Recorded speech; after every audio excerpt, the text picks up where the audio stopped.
বড় দলের ব্র্যান্ড বড়, তার মানে তার জনপরিচিতি অনেক বিরাট।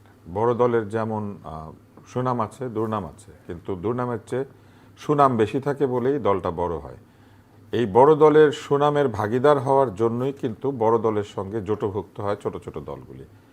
আদর্শিক দিক থেকে এর আগেও আমরা দেখেছি যে একই জায়গাতে নেই এমন দলও জোট করেছে কিছু কিছু পয়েন্টে। ধরেন স্বৈরাচার তাড়াতে হবে, অতএব একটা নির্বাচনী জোট, অথবা নির্দিষ্ট কৌশলের কারণে নির্বাচনী জোট। যেমন আওয়ামী লীগ তো একটি বুর্জোয়া গণতান্ত্রিক সেমি দক্ষিণপন্থী রাজনৈতিক দল হয়ে গিয়েছিল, কিন্তু তারপরেও কমিউনিস্টরা তাদের সাথে ছিল।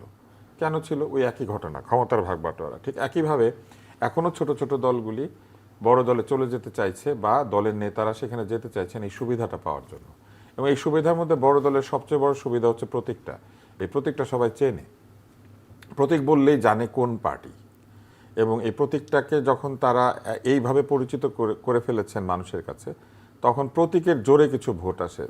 ধরেন কিছু মানুষ চোখে অল্প দেখছে, দুর্বল, অনেক বয়স হয়েছে, তারপরেও খুঁজে খুঁজে প্রতীকটা খুঁজে বের করে, ওইখানে একটা সিল দেয়।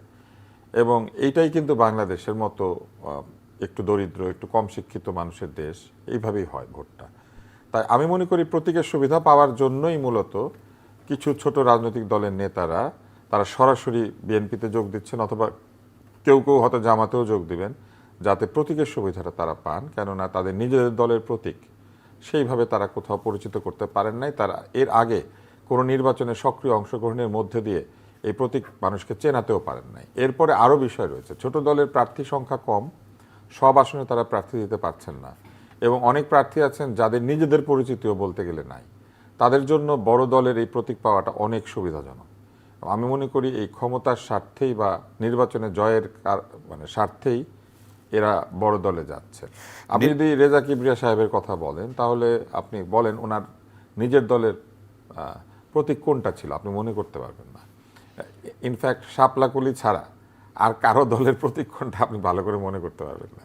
এটাই হচ্ছে ঘটনাটা। কিন্তু ধানের শীষ বললেই তো লোকে বোঝে এটা বিএনপি, যেমন লাঙ্গল বললে বোঝে জাতীয় পার্টি, দাঁড়িপাল্লা বললে জামাতে ইসলাম, হাতুড়ি কাস্তে বললে বোঝে কমিউনিস্ট পার্টি, তাই না, মশাল বললে জাসদ, এরকম বোঝে আর কি। তো এরকম এই পার্টিগুলো তো এটা অনেক কষ্ট করে অর্জন করেছে, ফলে সেই কষ্টের একটা সুবিধা চায় আর কি। মনে করেন আপনার সামনে দুইটা স্যুট আছে আর কি, একটার মধ্যে লেখা আরমানি আর একটার মধ্যে লেখা কিরমানি, তা আপনি তো আরমানিটাই বাঁচবেন।